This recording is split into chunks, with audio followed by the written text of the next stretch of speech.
We begin our countdown of the greatest 50 players in Oakland A's history, as voted on by you, the most passionate fans in baseball. Across 6 decades, the Green and Gold have produced 7 MVPs, 5 Cy Young Award winners, 7 Rookies of the Year, plenty of All-Stars, and of course, 16 division titles, 6 American League pennants, and 4 World Championships. The franchise is chock full of memorable players, providing unforgettable moments in Oakland history. The voting is complete, and now we begin at number 50, outfielder Jermaine Dye. By the time Dye reached the A's in July of 2001 in a deal with the Rockies, he was a Gold Glove All-Star outfielder. But the California native burst on the MLB scene in a big way in his May 1996 debut as an Atlanta Brave against the Reds. Hit deep to left. Deep to left. Way. He has a home run at his first major league at-bat. The rookie from Vacaville, California. Fastball out over the plate, Jermaine Dye. Well, that's one thing the advanced scouts can put in their report right away. Don't throw him there. From the Braves, Dye established himself in a trade to the Royals, but the A's got their needed boost in the summer of 2001. Oakland was fighting for another postseason berth, sitting 18 games back. With the help from Dye's July 25th debut, the A's surged to a 48-13 record and a 102-win season, sending the A's to a wild card berth. Dye hit .297 with 13 homers and 59 RBIs in those final 61 games.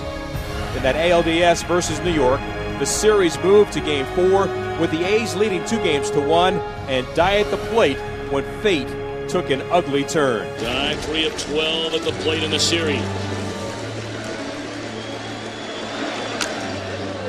Fouled that one off his foot or his knee, and that hurts. Right off his knee, it looked like a hard sinker. When you go to swing at that thing, it just keeps running in on you. It's almost impossible to get your bat on it without golfing it. It hits off the inside part of your bat and comes straight at you. Watch how this ball sinks in on him. Whew. Might have got just below his knee on the inside part of his shin. Oof. There's a whole lot of bone there, not a lot of muscle. That's in between the muscles. That's going to hurt. A broken leg ended that playoff for Dye, but his A's career continued through 2004 and included postseason home runs in the 02 and 03 playoffs. He had 4 home runs and 18 RBIs in the 20-game win streak from 2002. A free agent deal with the White Sox the following year carried Dye to a World Series and Series MVP trophy to his 2009 retirement. Voted number 50 on the all-time Oakland roster, Jermaine Dye.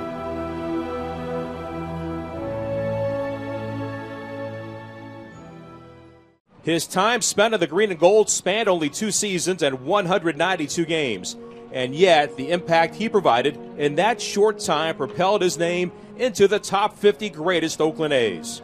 At number 49, the Big Hurt, Frank Thomas. Thomas had accomplished so much before he signed as a free agent with the A's in 2006, a 2-time MVP, an AL batting crown, and a 5-time All-Star. But his last season with the Chicago White Sox, the only team he knew, was filled with injury and frustration as they won the World Series while he was off the active roster. Meanwhile, the A's were hoping for leadership and one last hurrah from the Big Hurt, wanting to end a disappointing string of 4 consecutive Game 5 Division Series losses. It began in his opening night debut versus Randy Johnson and the Yankees at the Coliseum. Pitch on the way, the 2-2 to Thomas, rip, deep left field, way back, no doubt. Welcome to Oakland, the Big Hurt. Number 449 for Frank Thomas. Maybe that home run didn't impact the outcome of a 15-2 loss, but it signaled Thomas was able to harken back the echoes of a Hall of Fame career. Another signature moment occurred upon his return to the south side of Chicago as a visitor for the first time on May 22nd. After a moving video tribute and thunderous applause, the Big Hurt gave the faithful one more memory, but this time as an Oakland A. Garland kicks and delivers the pitch to Thomas on the way. Frank rips it, deep left center field, way back, no doubt, welcome home, Big Hurt. Thomas would finish the year with 39 home runs and 114 RBI. He was 4th in the MVP voting. Most importantly, he was going back to the postseason. Looking to lead behind the pitching of Barry Zito, facing Minnesota's Johan Santana in Game 1, Thomas set the stage for the A's to do something not accomplished since 1992, advance in the postseason. On set pitch, and Frank hits it to deep left. White back, White at the track. He's going to watch 2 home runs today for the Big Hurt, and the A's have taken a 3-1 lead. The Big Hurt, once again, the big man for the green and gold. This sparked the A's to a sweep of the Twins at an ALCS meeting with the Tigers. While that series didn't go as hoped, Frank provided an enormous lift to the club. After leaving the A's the following season for Toronto, he finished his career in 2008 as an A in 55 games. When he stepped to the podium at Cooperstown in 2014 as a first ballot Hall of Famer, he delivered one final bouquet to the importance of the A's to his career. I would like to thank the Oakland A's and the Toronto Blue Jays for believing in me as a free agent and signing me into the organization. Lou Wolf, Billy Bean, Dave Forrest, thanks for taking a chance on me twice. That 2000 season was magical. Without it, I doubt I would be speaking here today. In at number 49, the Big Hurt, Frank Thomas.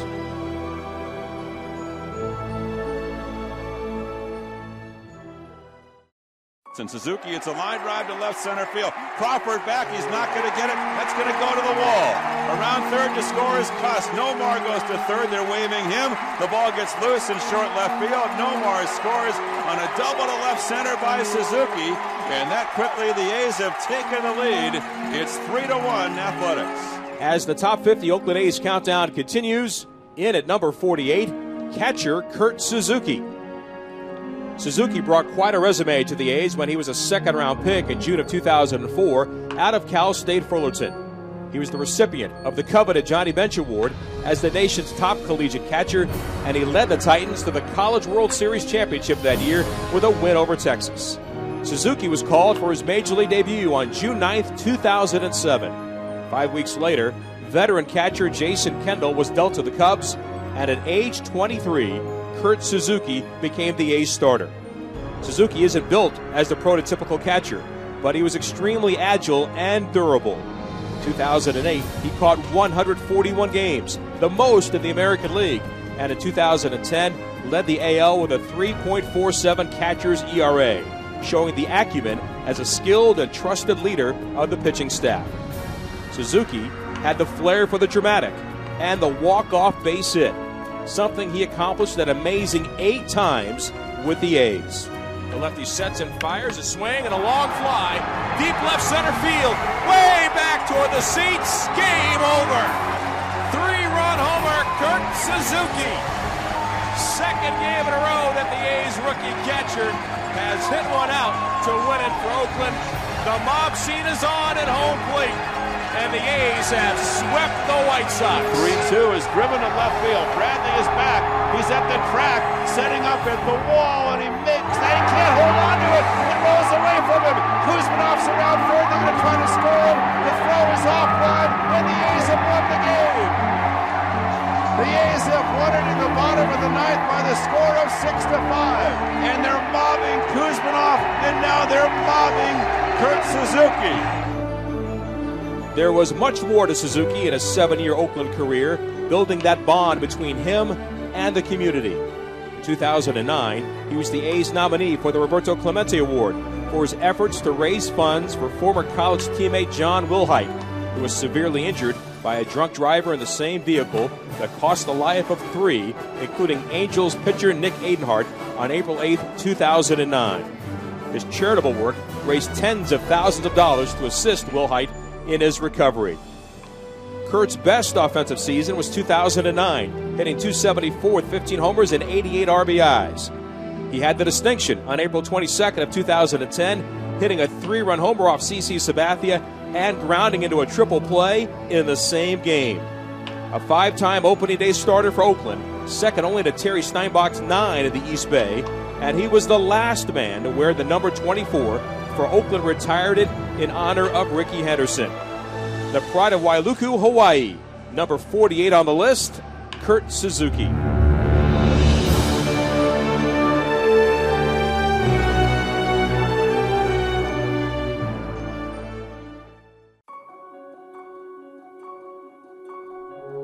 been out in this situation. You want to get the game over with. Rounded to first. This should do it. Spencer to Norris covering, and Mike goes all the way. And on home runs by Gross and Murphy. The Oakland A's take the first game of the Western Division Series, winning it by a score of 4-0 as Norris takes care of Dennis Leonard and the Royals. He was part of the famous Billy Ball era and delivered one of the most dramatic pitching seasons in Oakland history. In at number 47 on Oakland's top 50 list, pitcher Mike Norris. Norris was born in the Fillmore district of San Francisco. He was a first-round pick of the A's in January of 1973 from City College. As a 20-year-old, he authored maybe the most dramatic pitching debut in Oakland history with a complete-game shutout of the Chicago White Sox on April 10, 1975. And he still remembers the historical nature of that game. It was more like a dream. You know, I mean, how could you imagine I became the 35th pitcher in Major League history to throw a complete game shutout in their Major League debut? So it was just an awesome day, Norris would meander in and out of the A's rotation the next 4 years, a team that lost 90 or more 3 times, until Charlie Finley brought in Berkeley native Billy Martin for 1980 and made a huge difference for Norris and the rest of the rotation. Billy was the greatest thing for my career. He gave me a chance to go out and pitch every 5 days, and that's basically all the opportunity that I needed, and I excelled at it under his leadership. Unfortunately, we had to have that mentality because of our bullpen wasn't pretty much up to par. But I mean, you know, you look down there in the 8th or 9th inning and you figure, well, you know, I don't want to give this game up. I probably could do just as well. So you figure you'd stay in there and finish the job. It proved to be a pinnacle season for Mike, lifting the A's from 108 losses to 83 wins and a second-place finish. He finished 22-9 that year with 24 complete games, but no All-Star or Cy Young selection.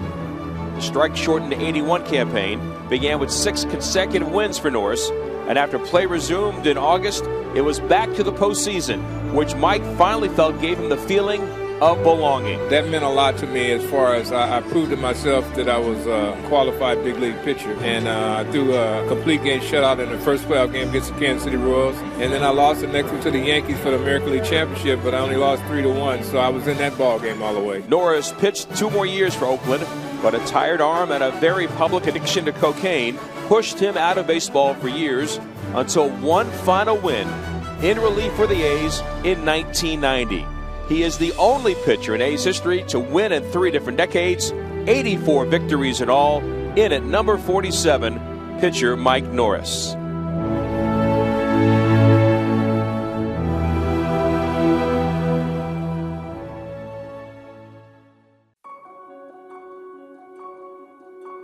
While the A's were winning 3 consecutive World Series from 1972 to 74, they not only played together, they fought together. And one player who represented that motto comes in at number 46 on the top 50 list, center fielder Billy North. North's major league career began with the Chicago Cubs in 1971, but his relationship with manager Leo DeRocher had him on the bench and in the minors 2 years later. North recalls what the trade to Oakland meant for his career. At one time with the Cubs, I was number 1 prospect. I went from that to number 1 suspect, and they got me out of there. And it broke my heart. Every ball player's first trade breaks their heart. And my brother, in all his wisdom, instead of looking at where you've been, look at where you're going. I went to a world championship, and it wasn't laid out that I'd have a job, but as things came out, you know, I had a pretty good time. He caught the attention of manager Dick Williams with his electric speed, and because of the Bergkamp and Era suspension from the 1972 playoffs, North inherited the leadoff spot to begin 73 and was the first ever Oakland designated hitter and knew what he was supposed to do. Well, my contribution mainly was to run balls down, but more than that, to start the offense. I liken to this. Reggie Jackson, Sal Bando, Joe Rudy, and them guys, Campaneris, well, more of them other guys drove the car, but it wasn't going nowhere until I turned it on. He was a catalyst, batting .285 with a .376 on-base percentage, but a severe ankle injury denied him the league lead in runs and the postseason that campaign. North would bounce back in 1974 and capture one of his 2 stolen base crowns and score 6 runs in the postseason with a team that had on and off the field moments. But North ultimately knew what the A's were all about. Well, playing to win, we just did what we were taught. But in the clubhouse, every team I was ever on, through the minor leagues and all, fought. We were world champions. You can't have 25 individuals with personalities and not have a scuffle every now and then, you know. But the dynamics, we had a wonderful clubhouse. There was a lot of stuff talking. It was a dynamic clubhouse. Thing I missed the most, the interaction in there. But when we came on the field, we were a very, very efficient team. The biggest thing Dick Williams says, don't give up extra outs. And we had pitching staff and big foul lines, and that helped too. But all we did was play the game right. North would play more than half of his 11-year career with the A's, and his style fit right in with the hard-nosed play of the Athletics. But by the time 1978 rolled around and Vida Blue was sent to the Giants, North was the last remaining connection to the Oakland playoff teams of the decade until a waiver claim sent him to the Dodgers and playoffs one last time. The A's first ever DH and number 46 on the all-time Oakland 50 greatest players list. That's center fielder Billy North.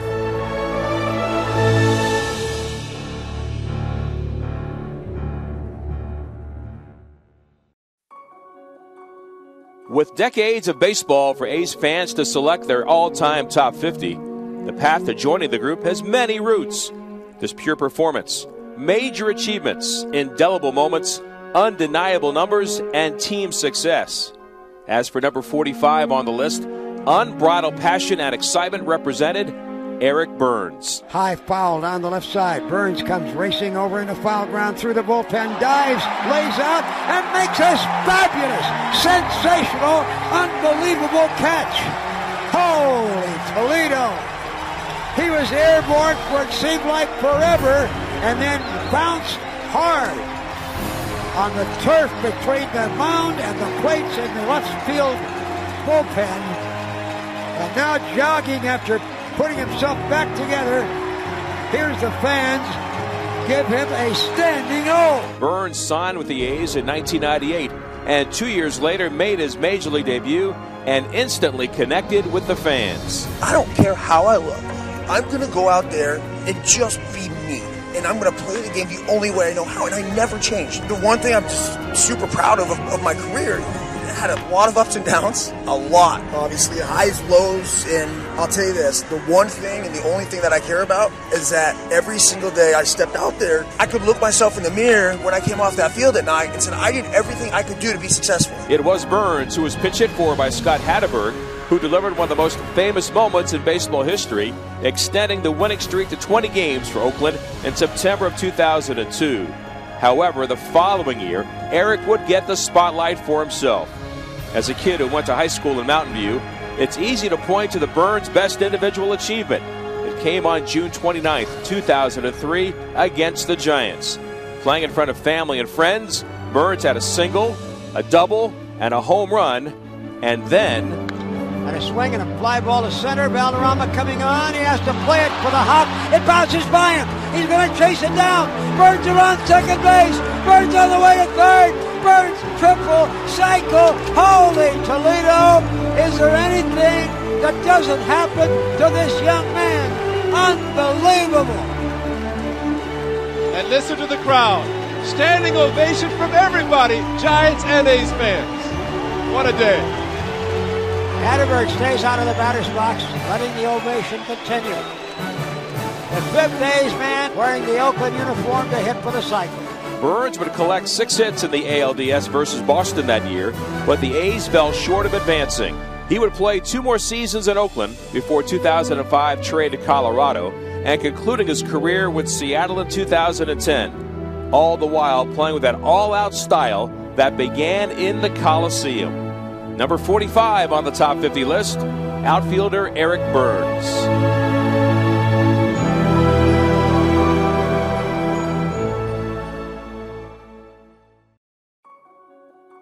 No one has spent more time in an Oakland uniform than our latest member of the Oakland Athletics Top 50 Greatest Players, as voted on by you, the fans. With 33 years in service to the organization, including 10 as a talented left-handed pitcher, Curt Young joins the list at number 44. Young was an A's fourth-round pick in 1981 out of Central Michigan and reached the big leagues 2 years later. Overall, he enjoyed a winning record with the A's at 69-53 in his career, and that included 3 consecutive double-digit winning seasons from 86 to 88, twice reaching the 13-win plateau.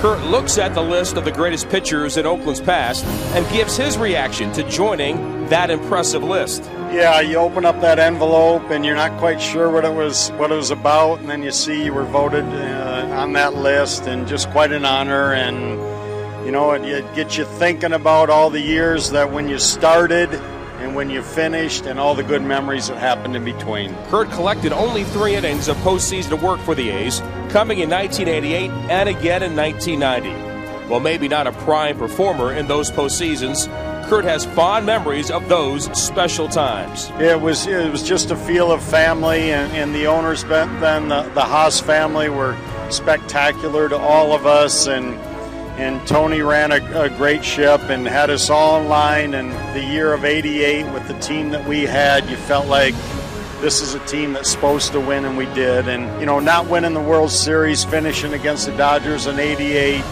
gave us all the motivation in '89. And I think right from the start in spring training, we were on a mission to be the best team.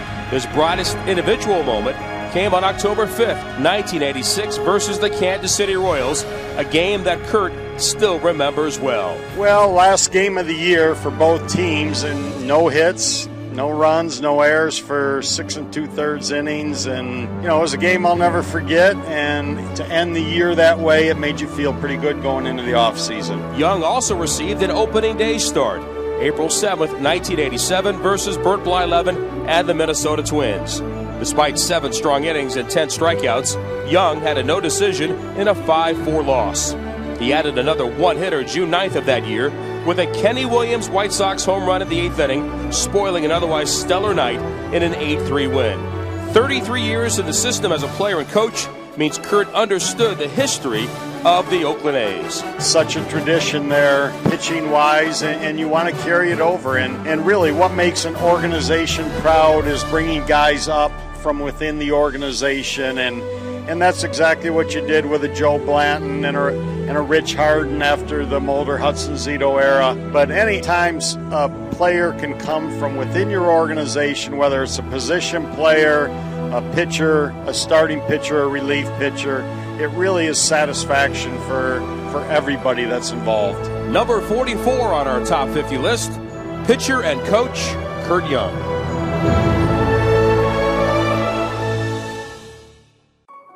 The swinging A's of the 1970s were filled with stars in the field, at the plate, and on the mound. It enabled the green and gold to reach the postseason for 5 straight years and capture 3 consecutive World Series. Something else they had was a steadying influence with the glove, and he comes in at number 43 on the top 50 list, second baseman Dick Green. Bucker lines it into right center. The Dodgers had the tying run on. Ball gets away. And on to second. North played that casually. He's coming on to third to throw. Oh! Boy, there's a play we'll be talking about. North let the ball get away from him. He played it casually out there. Jackson backed it up, and Dick Green made the throw. Great execution once again by the A's. What a relay throw. Reggie has a fantastic arm. Sometimes it's not that accurate, but most of the time it is. And so I didn't get out there in the outfield, even though the ball went by him very much. I was just on the edge of the grass, and of course he knew where I was going to be, and he just rolled around and threw it to me, and kind of, it was like a second base throw, a double play. I got it and I threw it, and I one-hopped at the bando, and when he caught it, his glove was on the bag, and we just barely got Buckner. This key play in the 8th inning of Game 5 of the 1974 World Series summed up the career of Green. Not flashy, and certainly wasn't a spark with the bat, but his glove and penchant for delivering a key play defensively defined his important contributions to the winning culture of the A's. Green gave the Athletics 12 solid years, coming over from Kansas City, reaching the majors at age 22. His career postseason batting average was only .155, but he played in 36 games. Lifetime, Green was a .240 hitter. He was a tremendous athlete out of South Dakota, spurning two-sport college offers from Florida State and Michigan to play quarterback and the infield. Wanting to end the long travel of a season, Green almost retired prior to the 1971 campaign, but Charlie Finley talked him out of it. In Game 4 of the 1972 World Series, Green was involved in one of the most challenging collisions ever, the type of collision from a different era of baseball. Bando short hops it, goes down to second. Green. Whoa, is he taken out at second base by McRae? Green a dead duck, and that's the way they play it in the World Series. The glove was always the story for Dick Green, even though he never captured a gold glove for fielding excellence. Thanks in part to playing in the same era as Oriole Bobby Grich, Green was charged with only 7 errors in 133 games in the 1973 season and 8 the following year. Defense was always his calling card. I love to play defense. It was fairly easy to catch a ball every now and then, but during the 74 World Series, I got a few chances. I probably made a couple plays during that World Series. Out of the best 5 I ever can remember, I had 2 of them during that World Series, and it was a wonderful, wonderful time. In fact, despite getting only 2 postseason hits and 22 at-bats in the 74 playoffs, Green's glove was so instrumental in the A's 3rd consecutive World Series title that he won the Babe Ruth Award as the postseason MVP that year. Later on the list, another strong South Dakotan with many of the traits of Green will appear, but for now, strong and steady at number 43, second baseman Dick Green.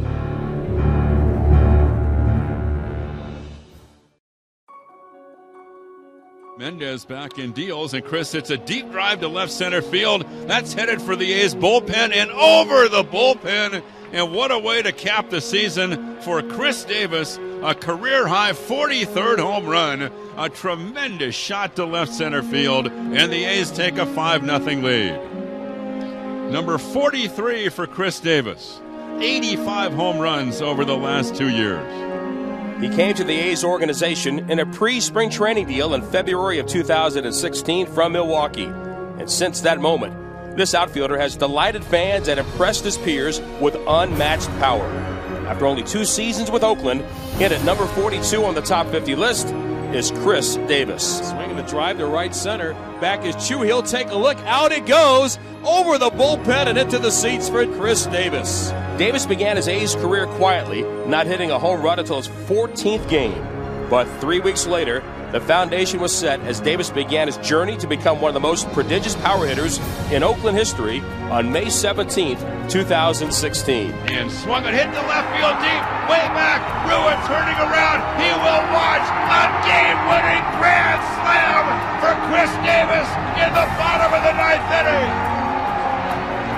Do you believe that?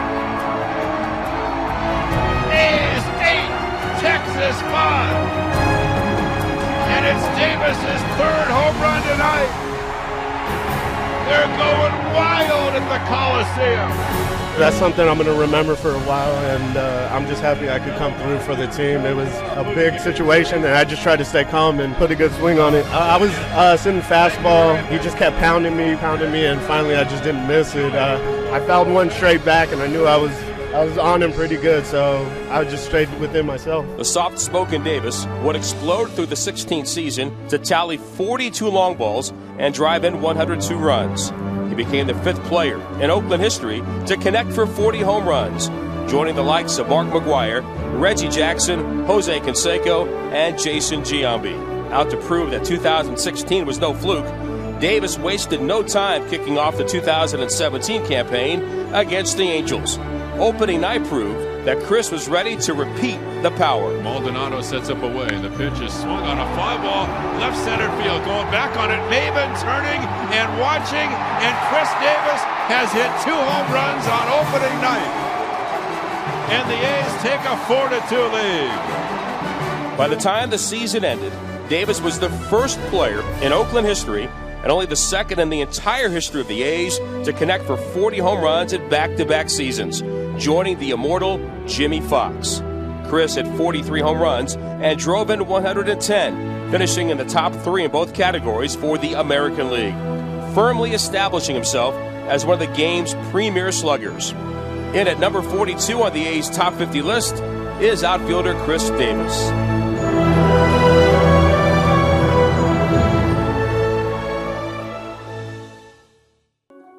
As we continue our countdown of the top 50 Oakland A's as voted on by you, the fans, it's no surprise that a singular moment on a special day delivered by a kid with a hard-scrabble childhood from Stockton would garner the votes. At number 41 on our countdown, left-handed pitcher Dallas Braden. Popped up, third base side, playable toward the dugout. Kuzmanov, plenty of room, and he makes the catch.